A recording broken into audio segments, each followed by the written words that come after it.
Okay, good evening to everyone present over here. I, on behalf of Breakthrough Science Society, Silchar chapter, welcome you all to the celebration of a very important day in science, National Science Day.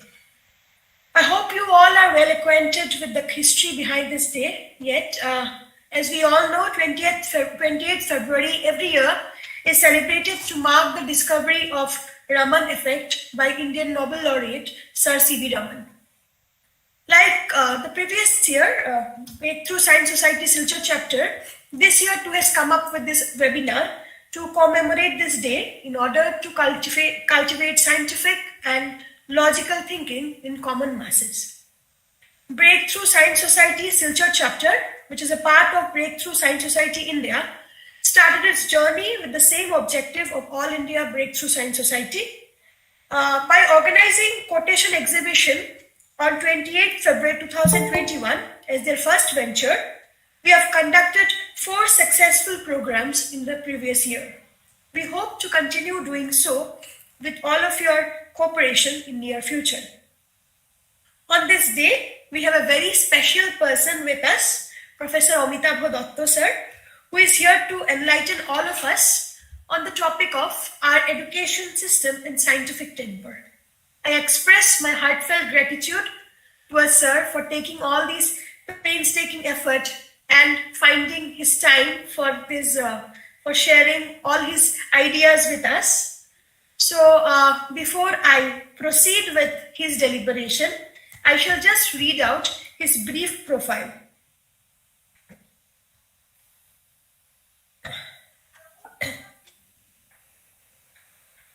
Professor Amitabh Datta is an Indian scientist working in the area of high energy physics, especially in context of new physics through direct particle production and indirect loop effects.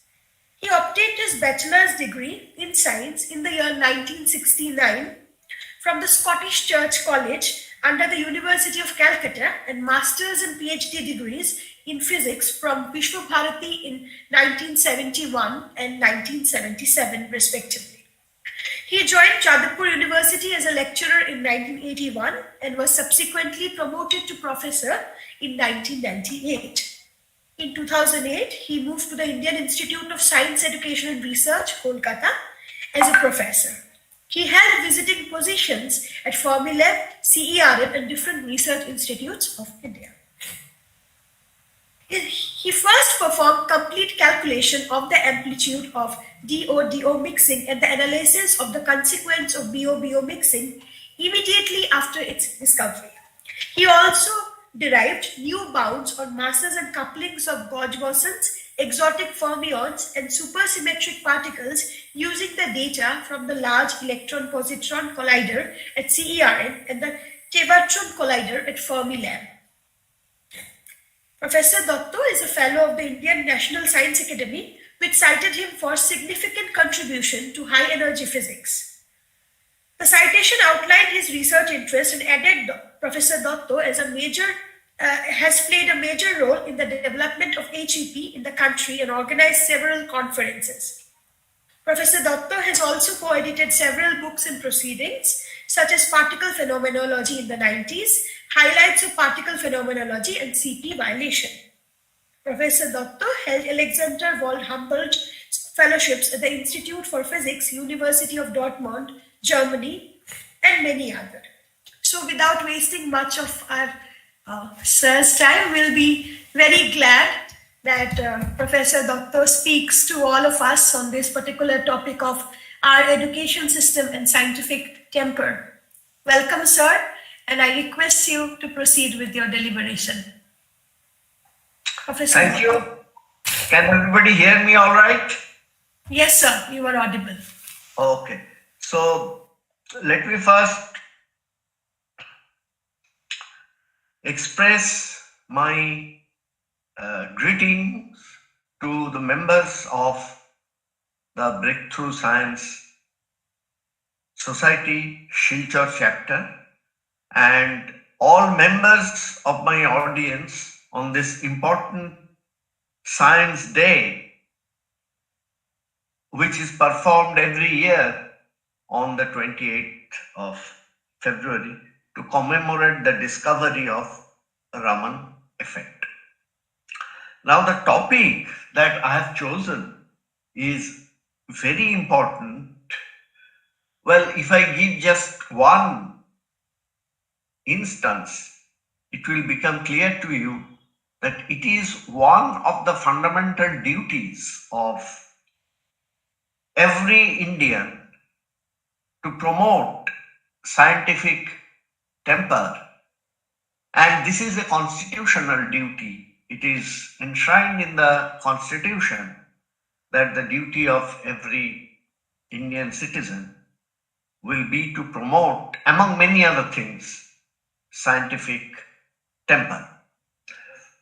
Now, obviously, there are values which are enshrined in the Constitution, many of them, but then we have to implement it. And it goes without saying that the education system of the country would be a very convenient mechanism for promoting, for inspiring the citizens to promote scientific temper in the country. Now, after this brief introduction, I think I will go to my slides and let me share.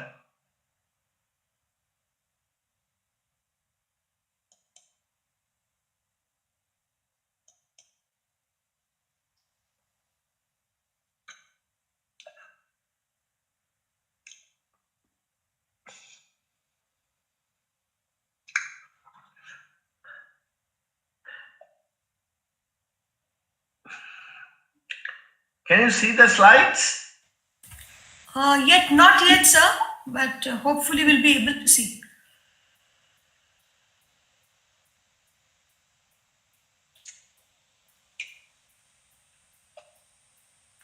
Your screen is visible.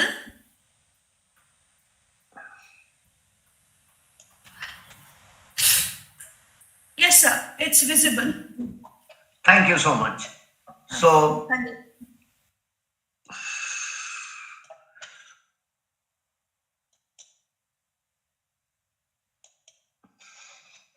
is everything okay? Yes, sir, perfect. Thank you. Now, so this is the title of my talk. The point, however, is although it is in our constitution, the idea of scientific temper is roughly known to many of us. What do we mean? People who do not obey superstitions are said to have scientific temper. But giving the precise meaning of scientific temper is very difficult. I quote here a great scientist. He was a famous physicist, crystallographer, but he also wrote 4 volumes of the history of science. So he was in the field actually for many years. And he simply said that scientific temper cannot be very precisely defined. So what we do? Well, the best I can do is to give you some examples from our everyday life, from the history of science, from ordinary history, and by quoting people who thought about this particular way of thinking, scientific temper. Now, as you all know, the Indian Constitution was drafted under the leadership of Professor B.R. Ambedkar, Doctor B.R. Ambedkar. And one important aspect of the constitutional teaching is that it protects many individual rights of our citizens, the democratic right, the right to perform religions as one's choice, and then there is, the right to free speech. and so on and so forth. So there are many constitutional rights. Now, later on, through an amendment of the Constitution in 1976, another important aspect was introduced in the Constitution, and that is the fundamental duties for the citizens. So the idea was you are enjoying certain rights by virtue of the Constitution, but then you should perform certain fundamental duties also for the country. However, it is seen that we often hear about the constitutional responsibilities, the constitutional rights, and we try to implement them through various movements, various meetings, and so on. But the fundamental duties or the fundamental responsibilities, they are not so frequent. We don't hear about them very frequently. So therefore, there is indeed a need for making these responsibilities known to most of the people of this country. And what could be better than the educational system for promoting these fundamental duties? Now, first I go through some everyday examples. The first example is, should we believe in auspicious or inauspicious times predicted by astrological calculations? I'm sure you know that there is auspicious and inauspicious times in everything. In marriage, for starting a journey, people consult various astrological calculations. Should we believe them? There are also a widespread idea that a disease can be cured by performing some religious activities. This is also very common. The question is, should we believe in it? Well, so let us take this from the point of view of a scientific mind. Now, is there any evidence that there are auspicious and inauspicious times? Well, obviously not, because we see that every day people are going out to earn their living.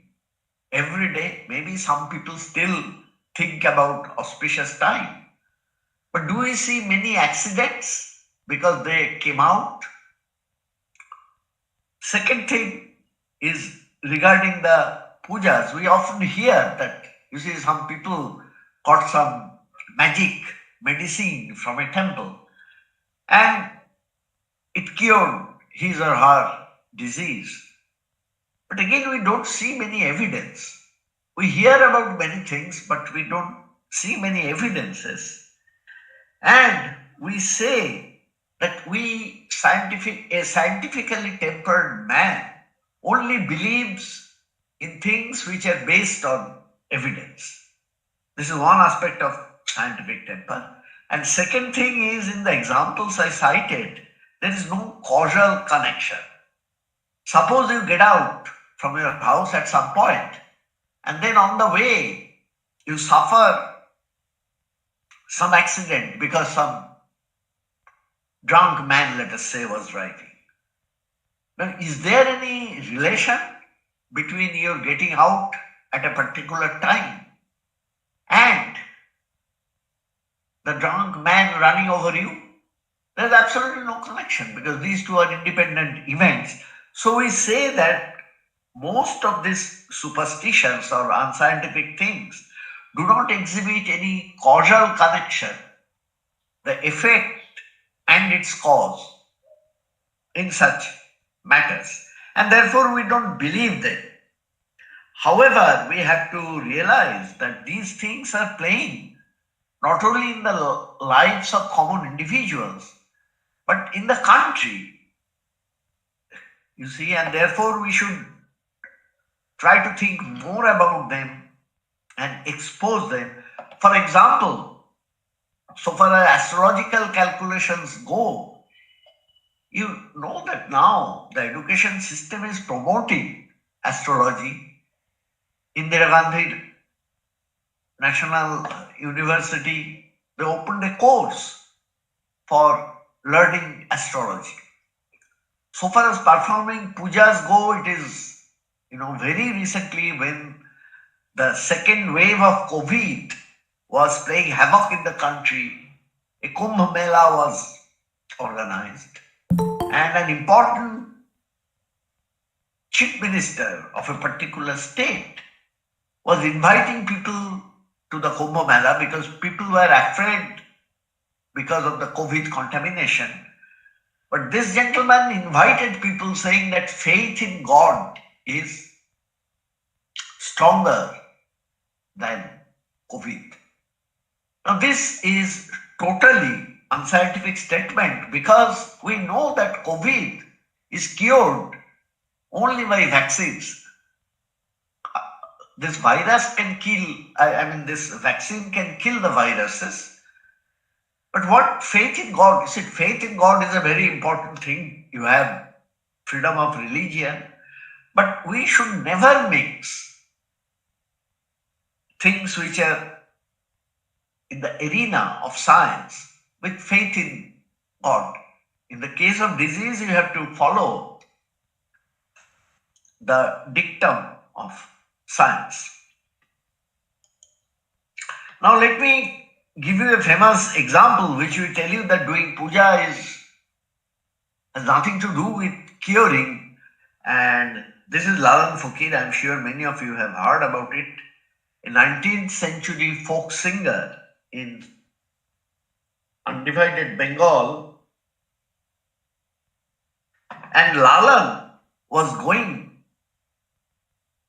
to visit some village fair with companions, and he was attacked by smallpox on the way.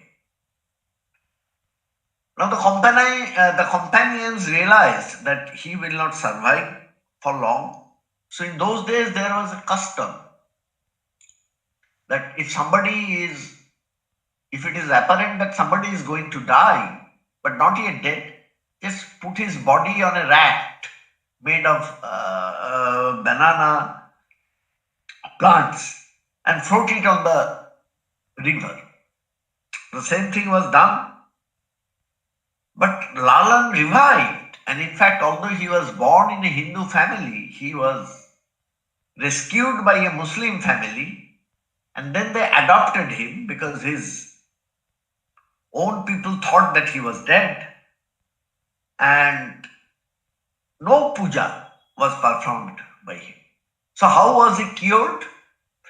Now, if you want to know of course, there is no direct explanation for how he cured. But if you look into more modern things, for example, you can go to the Google and search for miraculous cancer cure. And you will find many examples where the disease cancer was cured miraculously. But do the doctors believe in miraculously? No. What explanation they gave is not, well, I am not competent to give all the explanations. But the main point is that human immunity is not yet fully understood. So sometimes your immune system can cause a miraculous cure, and it happens. But that is not a rule. It is more like an exception to the rule. And it is because of the fact that our immunity system is not fully understood. So this gives you a rough idea of what scientific temper is. You believe in evidence-based teachings which are based on certain evidence, and don't believe in miracles. The best bet is we believe in modern medicine, and if some exception happens, we hope that it will be explained fully in the future. May not be understandable today. So this is one element. Now I go to the Constitution of India, and you see that there are certain fundamental duties. Well, I have not listed all of them, there are 11 of them. One is, of course, to abide by the Constitution. Of course, we abide by our Constitution. The second one is to uphold and protect the sovereignty, unity, and integrity of India. Of course, we all like to see a sovereign, united India. The third one, which is the most important for our discussion, is scientific temper. One of the fundamental duties of an Indian citizen is to promote scientific temper, that is to oppose superstitions and so on. But there are two accompaniments which are often not stated explicitly. One is spirit of inquiry. This is what we meant by evidence-based understanding. Spirit of inquiry means you inquire into the thing and try to find out enough evidences so that you can believe in something. And the other one is also important, the spirit of reform, where you deeply inquire, into various things. You may find that some of them are from the ancient times, but modern knowledge tells that they are not true. And therefore, it is your constitutional duty to reform the wrong ideas and establish the right ideas. Now, if you look into the examples that I have given, you will immediately realize that, upholding and protecting the sovereignty, unity, integrity, etc. of our country, this is very well taken care of by the government. Look into the huge defense budget. You look into various practices by the government, the Republic Day parade, exhibition of arms and ammunitions made in our country. And this is important, no doubt. Unfortunately, even 1/10 effort is not made by the government to promote scientific temper. If anything, you see that various important persons belonging to the government, they often promote superstition. I have already given you examples like promoting astrology. I will explain what do I mean by astrology as a superstition. And then I told you about the Kumbh Mela, that people were invited to attend it in spite of the fact that COVID protocols at that time did not allow large gatherings. So we don't see many governmental effort to promote the scientific temper. I will give you another example, which is very easily understood. That is one vice chancellor of an important university of our country. He demanded that his university campus should display a military tank, because that will create nationalistic feeling among the students. I would say, well done, sir, good idea. But what about setting up a statue of Ram Mohan Roy, for example, and explaining about his fight against superstitions, his efforts for promoting the scientific temper? Instead of Ram Mohan Roy, you can set up also another statue of Dr. Ambedkar, who fought all his life against a very evil superstition of our country, like untouchability. You can also set up a statue of Dr. Davolkar. I'm sure all of you know about him. He fought all his life against superstition. And then some people with vested interest assassinated him. But after his death, his native state, Maharashtra, promulgated an anti-superstition law, and that was the result. So why, in addition to doing various things to promote the importance of nationalistic feeling, we also improve the scientific temper? Now, this unfortunately is not very often. Now, I go to a more general question, that what is science? Well, we all know, you can do exciting teaching and research, discover things, will become famous. Nowadays, of course, teaching and research in science is handsomely paid. This was not the case, let us say, 40 years ago. And of course, people get various daily comforts through science and technology. But science has a much bigger role to play. And what is that role? It gives you a particular way of thinking, a novel way of thinking about many important aspects of life. And this outlook is called, using various names, somebody call it scientific temper, somebody call it logical thinking. They are more or less the same.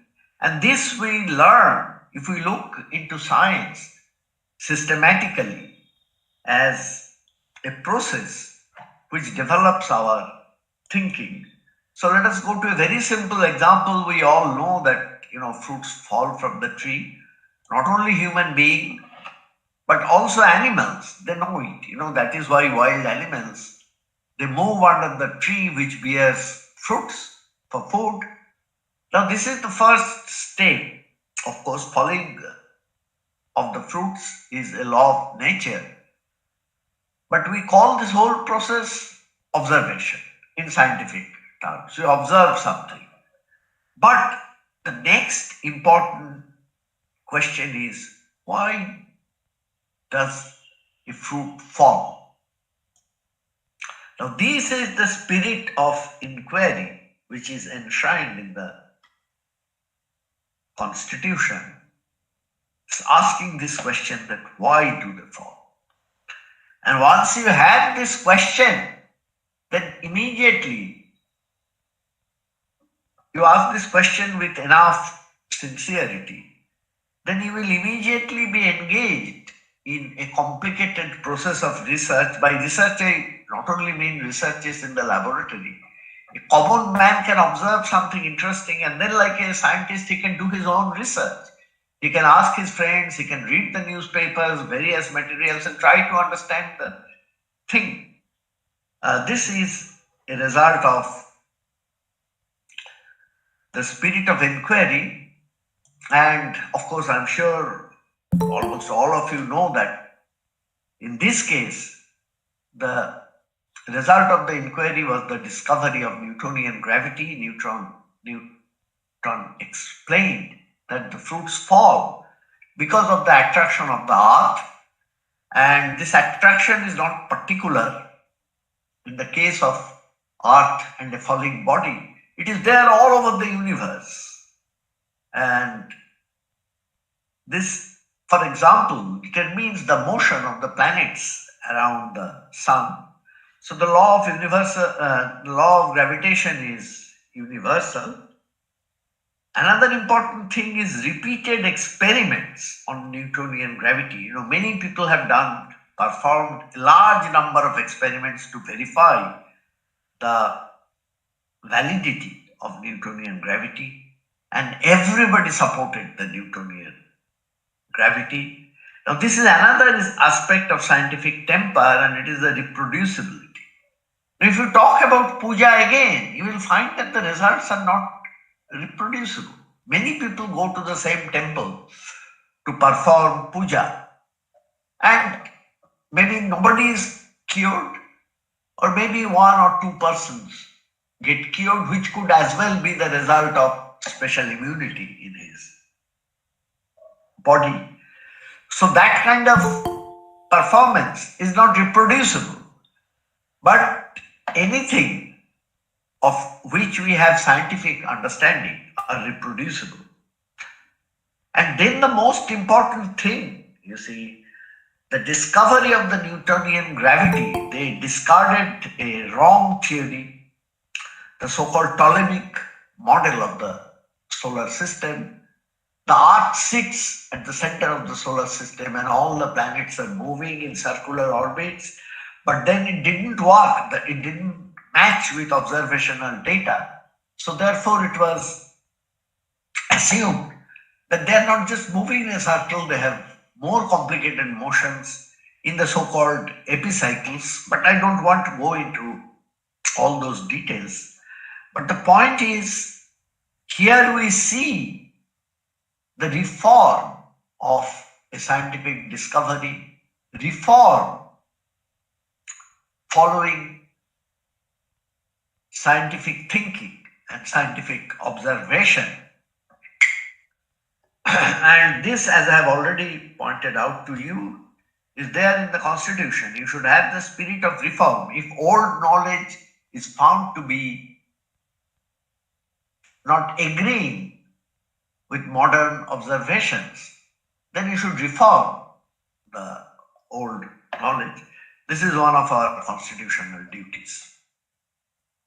The other important aspect is, whenever doing something scientific, you should preserve the records of your work. Otherwise, you cannot test the reproducibility. To give you a recent example, see, many people claim that there were aeroplanes in ancient India. Now, this is found in mythology, but nobody has discovered a manuscript which will tell you how to fly, how they could fly aeroplanes in ancient times.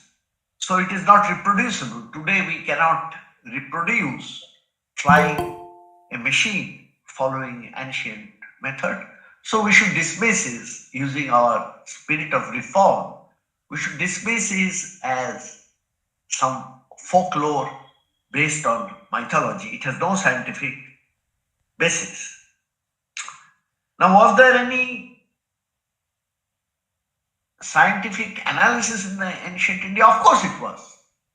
That is why we say that don't try to find, mythology-based things. We have already the example of Ayurveda. You see, the ancient doctors, Shushruta, Charok, and many others, they formulated the Ayurveda. Everything was written in great details, properties of plants and so on, and you can test them even today. So this was a scientific approach. The only thing we should keep in mind that this was an empirical science. See, people searched for various, fruits, vegetables, and plants, extracted medicine by trial and error method, and over the times it was found that they cured diseases. However, the germ theory was not known in that time, that there are germs leading to various diseases, and therefore medicines were not made by research targeting the germs. So it is unlikely that Ayurvedic medicine will be as efficient as modern medicines, which are developed by research through work of many scientists. But it was a science, empirical science, but it was a science. It is not a pseudoscience like astrology. And why do I call pseudoscience? First of all, its theory was totally unscientific. Now, what is astrology? It tells you that you are born at a certain time on the earth and you have a zodiac sign depending on the time of your birth. See, there are various zodiac signs, that Meen, Mithun, this and that. But they control many aspects of your life. Now, this is absurd because The zodiac signs are situated, they are constellations situated several hundred light years. So therefore, Einstein's theory, if somebody wants to send a signal to control your life on the earth, he must have done it several hundred years, because nothing can travel faster than light. So several hundred years ago from your birth, you die tomorrow, and your death warrant was signed by somebody sitting in the constellation, let us say 300 years ago. Now this is absurd. Secondly, the predictions. So there is no causal connection. Nobody can control various events of your life by sitting at some constellation far, far away from the earth. And then the predictions are ambiguous. You go and ask to astrologers and ask them to analyze the same horoscope, and you will often get different results. Now here I cannot go into the details, but let me tell you, the great astrophysicist Jayant Vishnu Narlikar actually went to different astrological organizations, and he would typically give them horoscopes of unknown people, and many of them would make wrong predictions. Their predictions don't agree. So this cannot be a science. Science is reproducible. If astrology is indeed a science, a qualified astrologer will analyze the horoscopes in the same fashion, and they should come to the same conclusion, but that doesn't happen. And of course, astrology cannot be regarded as an empirical science like Ayurveda, simply because we do not record. So this is the importance of recording. We only hear folklores like, oh, this astrologer is a very, very powerful astrologer. He gives good predictions. But do we care how many bad or wrong predictions he has given? This remains always unknown. And therefore, I don't regard astrology as a science. So, see, all this discussion tells you that it leads to scientific analysis and miracles. Some people claim certain miracles which cannot be understood by science or cannot be explained by science. Like curing by puja is, one of the miracles, but there is no evidence that it works. So let us look into the miracles in a more general way, and let us again come to something involving Newton. Now you see, Newtonian mechanics could calculate very carefully, using mathematics of course, the orbits of various planets around the sun. Very nice. But then something comes into mind, that the Newtonian calculation was a two-body process. By two-body means the sun attracts Earth or any other planet, and by using Newton's laws, you can calculate the orbits of the planets very accurately. They agree with the observation. The trouble, however, is that there are other planets. Now, of course, they are much smaller than the sun, and therefore they cannot be as important as the sun's attraction. But we also know from mathematics that if something is rotating in a stable orbit, a little disturbance, for example, the attraction of Jupiter, which is a large planet, on the Earth can kick Earth out of the orbit, and that will be a disaster. But using Newtonian mechanics or two-body problem, this could not be established, that Earth will rotate in the orbit forever.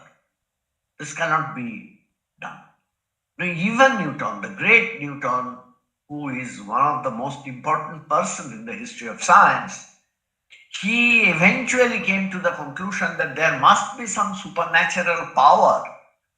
You see, as any planet try to leave his orbit, if the orbit is not stable, that superpower puts it back to the orbit. So he had ultimately to bring in a miracle or a supernatural power in natural science. Well, the future, however, was different. And after Newton, of course, science progressed further. And Laplace was one of the leading physicists after the death of Newton. And he improved the calculation. I cannot explain the calculations, but basically undergraduate students in physics know them. It is called the perturbation theory. Small effects are looked upon as perturbations, and then they can be imposed on the main theory, and people can make calculation. And Laplace saw that there is no need to assume that a supernatural power is necessary for explaining this natural phenomenon, namely the stable orbit of the planets. Now, there is a very nice anecdote. Well, I wouldn't call it anecdote because it is found in so many different places, and which is a famous dialogue between Emperor Napoleon and Laplace. Laplace was a contemporary of Emperor Napoleon, and Napoleon presumably knew about the Newton's statement that for the ultimate explanation of the planetary system, we need a supernatural power. So Napoleon asks Laplace that you have written a big book. In fact, Laplace had written a big book containing the latest knowledge regarding the universe, planetary system, and many other things. But you never mentioned about the creator. There was no mention of God anywhere in Laplace's book because he performed everything by calculation. And Laplace's answer should be noted very carefully. He says, "Sir, I had no need of that hypothesis. I can explain natural phenomena by observation and calculation. So why should I need a supernatural power for explaining natural phenomena?" It should be very important to note that Laplace didn't mention anything about the existence or non-existence of the God. His humble claim was that a scientist's job is to understand nature by using laws of science, experimental facts, and so on. For this business, it is not needed to think about the existence of God or something. If you try to improve your thinking, if you try to improve your attitude to the universe as a whole, thinking about God can certainly help you. See, after all, our constitution gives you the freedom of religion. But bringing in religion into scientific facts, that is absurd. You know that, like Darwinism, which was his theory of evolution, explains how man came into being. And it is obviously in conflict with many books on religion which says that God created everything on the earth. It simply doesn't work. Now, I will say that you are mixing up unnecessarily two different things. Your belief in God is for your peace of mind, for improving your way of thinking, but don't mix it with science. Don't mix science with the idea that God interferes in science. I'll come back to this discussion again. Now, what I would like to say is that It has been shown again and again in the history of science. See, in the ancient days, everything was done by some supernatural power. There is rain, you are getting good harvest. Well, it is due to the blessings of some supernatural power. You have a drought unexpectedly, no harvesting, no good crop. Oh, it is due to the anger of some other god. Now we have left that stage. Now all these things are explained by science. You see, the weather predictions, for example, are fairly accurate presently. So that kind of thinking is absolutely not necessary. And therefore, when we are talking about scientific events, we should never talk about any miracle, any supernatural power. And this is very nicely, this is a British scientist, biologist, in fact, Richard Dawkins, and he wrote a book called The Magic of Reality. I encourage you, this is, you can buy it for, just a few hundred rupees, maybe 200 from Amazon now. And he first gives certain phenomena which were used to be thought about as supernatural events, earthquake, for example. See, there was an Indian superstition that the earth is placed on the head of a big snake called Vashuki. And when the snake, moves his head, earthquake occurs. Now we need not think like that anymore, science explains. So Dawkins' magic word was today's miracle, what appears to be a miracle today, becomes tomorrow's technology. See, in the ancient India, aeroplane was a miracle. But by today's technology, we know that, you can fly aeroplanes following certain scientific process, aerodynamics, for example, and many other science goes into it. So we did not talk about miracles anymore.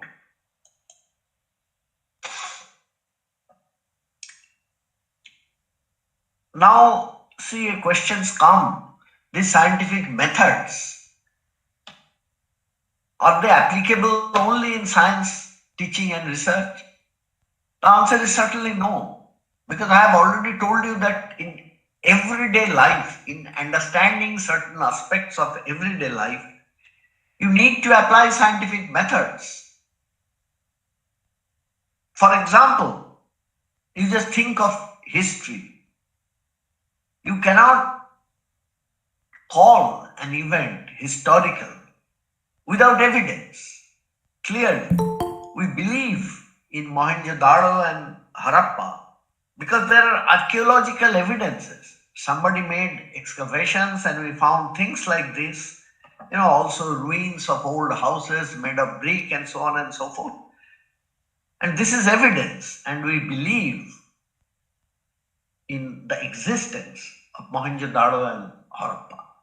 But all events are not like that. You see, NASA has, for example, a strip of land connecting the southernmost tip of India, Indian peninsula, and Sri Lanka. And some people claim that this has a historical origin. This is the so-called Ram Setu. And there is absolutely no evidence. All the geologists and other important people have pointed out that such things exist in many, many places all over the world. You can go to Google and search for Tambola. And that shows that such things, a strip of land between the mainland and an island exists in many, many places all over. So this is not a scientific evidence that Sri Ram went to. Of course, Ram is very important from the point of view of culture. Okay, the Ramayana is very, very important so far as literature is concerned. but there is no scientific evidence which tells you about it. This, in fact, was very nicely discussed in the draft. See, a new economic policy was passed in the parliament in 1920. The draft was circulated before that. And in the draft, there was a very nice discussion of what is historically believable and what is not. Unfortunately, this has disappeared from the final policy. So we say that there is really no evidence that tells us that Ramayana and Mahabharata, though they are very important so far as our culture and so on, but there is no scientific evidence. Secondly, of course,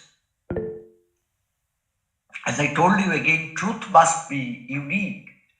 And if you go into the ancient literature, you will find that there are different versions of Ramayana and Mahabharata. And some of them do not agree with their predecessors. Just to give you an example, see, we all think that there was a fight between the Kauravas and Pandavas in Mahabharata. But there are older versions of the Mahabharata which says that the fight was originally between the Kauravas and the Panchals, and the Pandavas were merely collaborators of the Panchals. So such a thing cannot be regarded as a, I think I'll skip this slide. Now you all know that Acharya Prafulla Chandra Rai, he did great studies on ancient science, in particular on the Hindu chemistry, that is the chemistry which was carried out, which was practiced by the ancient scholars. Now this is a big book, but I will give you just one example. This is not particularly from chemistry, but let us hear what Acharya Roy said. And he pointed out that according to Sushruta, the great ancient doctor, he said that in order to learn human astronomy, you must dissect dead bodies. And then came other scholars who were not so strong on scientific temper. And they made a decree that if you touch a dead body, you are outcast. You cannot belong to the society because you have done something evil. Touching a dead body is, so according to this outlook, all the doctors today are, evil because they touch dead body every now and then. The important point is this ancient superstition that if you touch a dead body, you become impure. This was there even in the mid 19th century. See, at that time, the Britishers, they wanted to start modern surgery in the medical college. Now, for that, you have to dissect dead bodies, and nobody was agreed. Ultimately, a gentleman called Madhusudan Gupta, he agreed to this. And then all kinds of hell break loose. The people came and said that you must be outcast because you have touched dead body. Fortunately, Madhusudan Gupta knew about Sushruta, and he immediately drew these people's attention that look at our forefathers.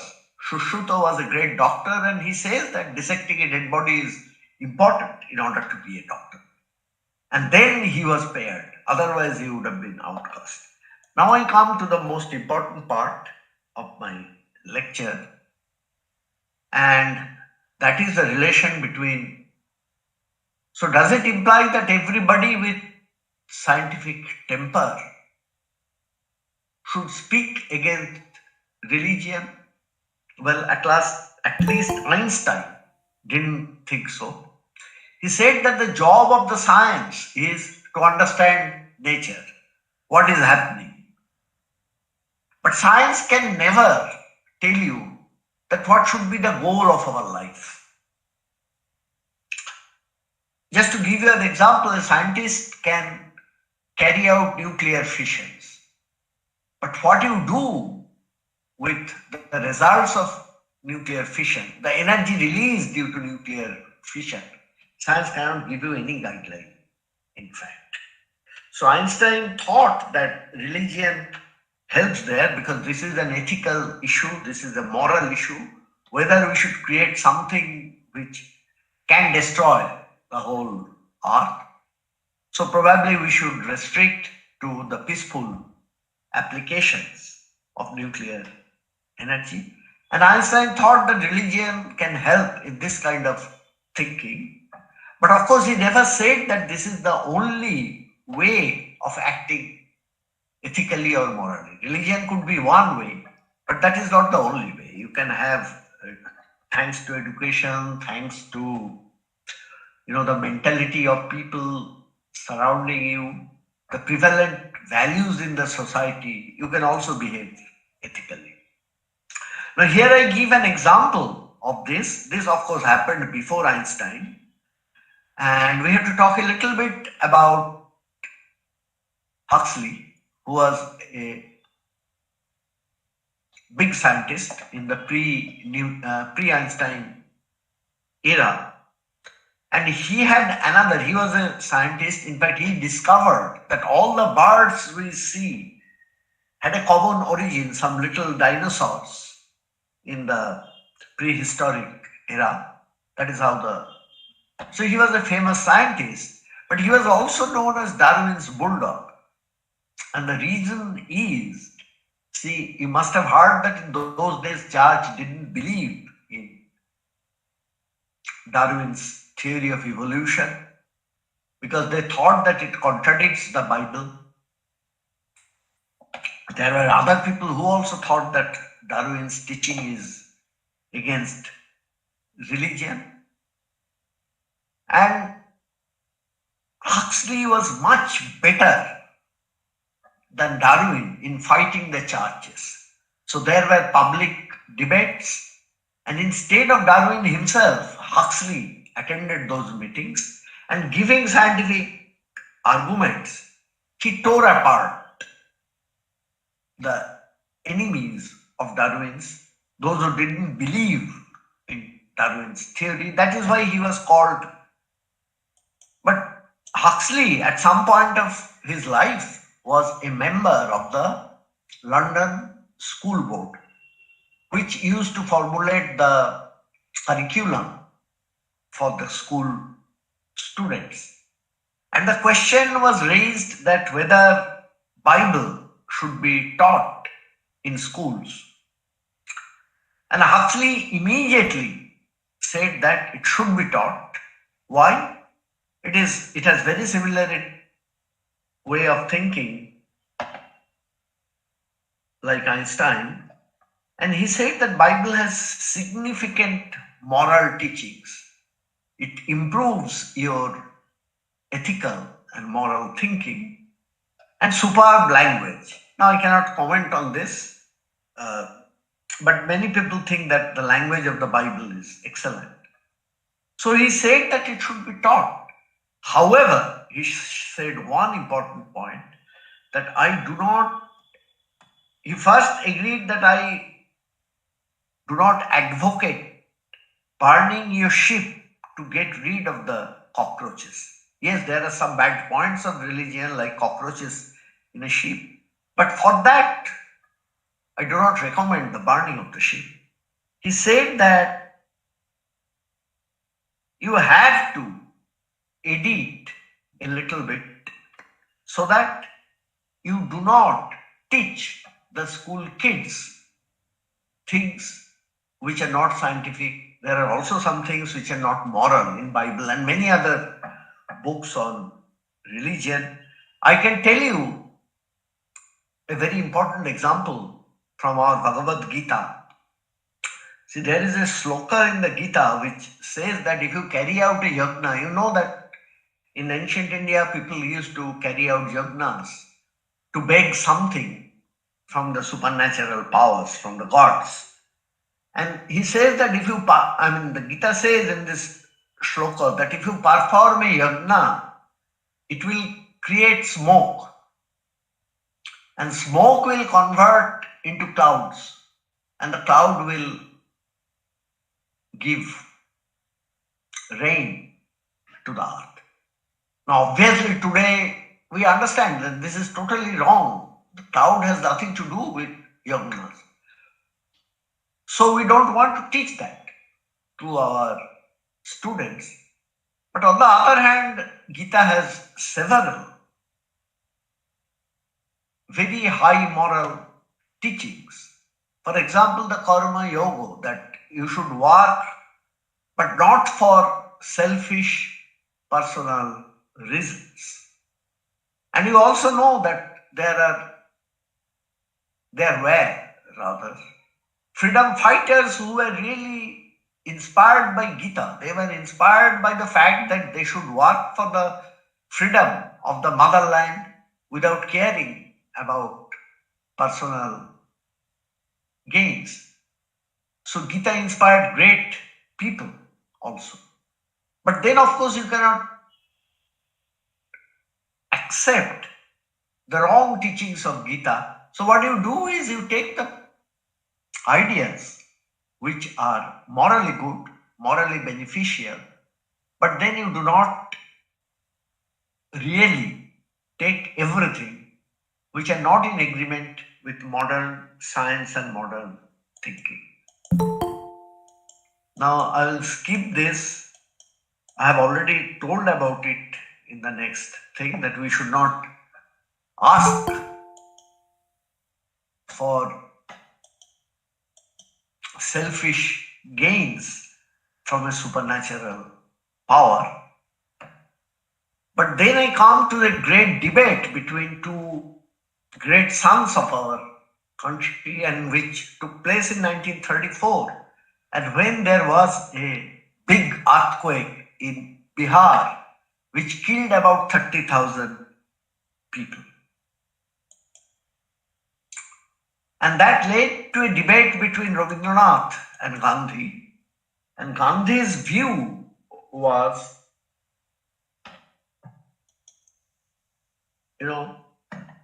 that this earthquake is a result of God's anger, because people in Bihar, they believe in untouchability. They treat a section of the society as untouchables. And this is a sin, and God has punished the people of Bihar. And Rabindranath was totally in disagreement with this view, and his view was very similar to Einstein. He said that we do not allow any interference between God and natural phenomena. Natural phenomena happens according to the rule of the God. And if you think a little bit, you will find that Gandhi's view was also logically wrong. Obviously, all the 30,000 people who were killed in the earthquake cannot be supporter of untouchability. Some of them could even be against untouchability. Why they were killed in the earthquake? Of course, the earthquake cannot selectively kill people. So this whole business of mixing science with religion is something which is not really acceptable, and we should be very careful about it.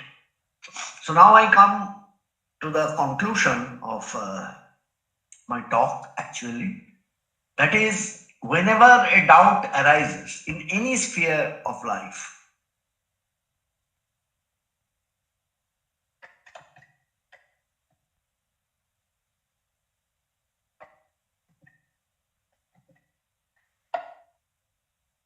you should rely on evidence based learning, and your education system should be made so that it encourages evidence based learning. As far as possible, things should be demonstrated in the class. Rote learning is useless, and we would say, oh, what is happening?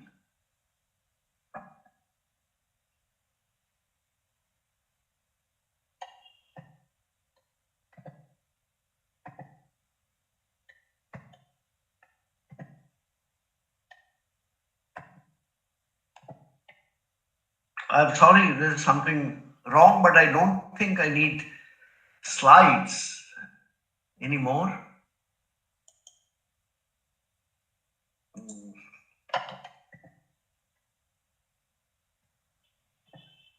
Yeah. So the question is, what should be done? We are talking about the educational system. So it is our demand that the article of the Constitution, which contains scientific temper, spirit of inquiry, and the spirit of reform, should be included in every textbook at the high school level. Key concepts like scientific temper, spirit of inquiry, and reform should be illustrated with examples. Otherwise, it means nothing.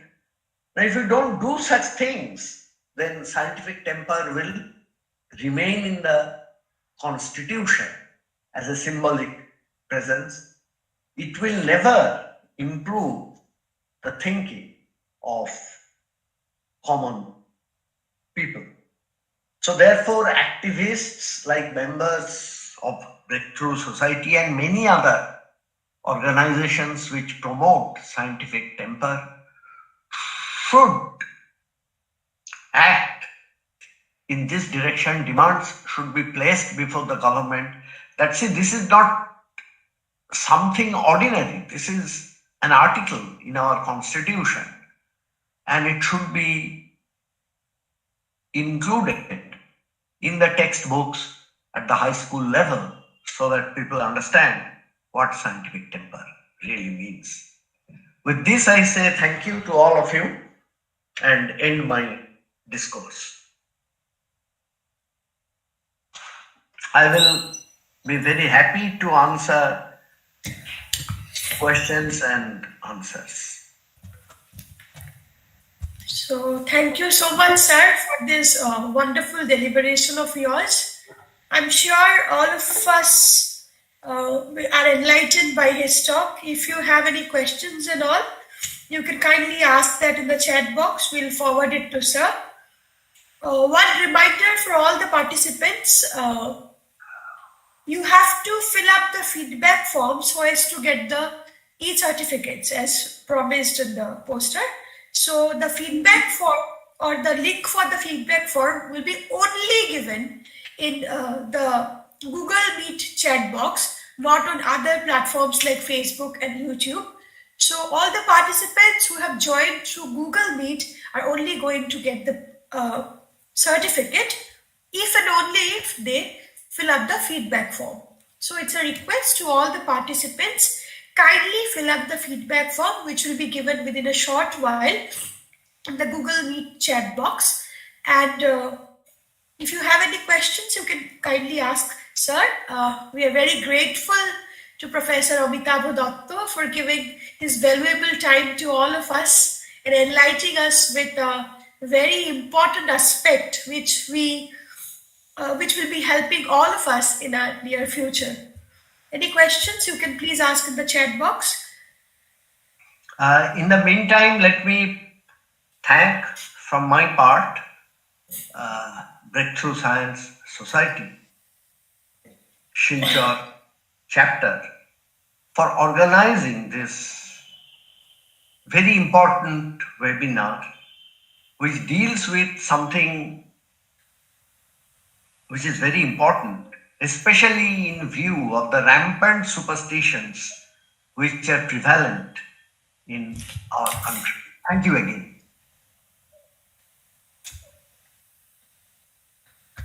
Okay, so the feedback form link is already there. Meanwhile, I'll request Rahul Shaha, who is also a member of our Breakthrough Science Society Silchar chapter, to give the customary vote of thanks. All of you, please look into the chat box of Google Meet where the feedback form has been given. And once again, thanking Professor Amitabh Datta sir for his such as valuable words and time on this auspicious day of National Science Day. So Rahul, over to you.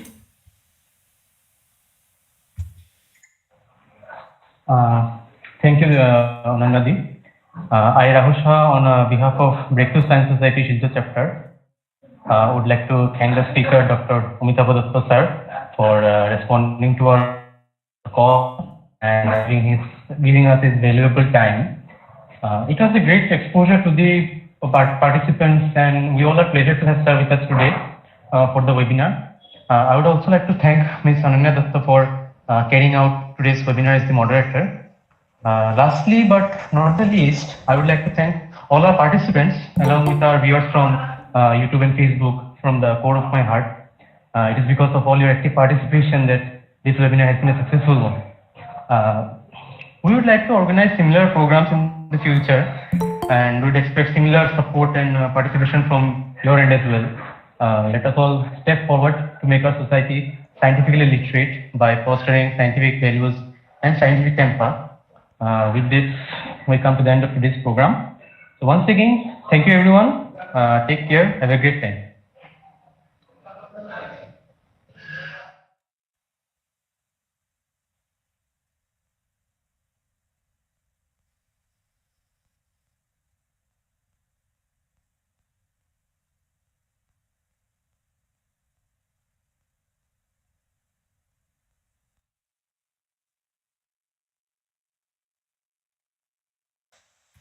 Kindly fill up the feedback form.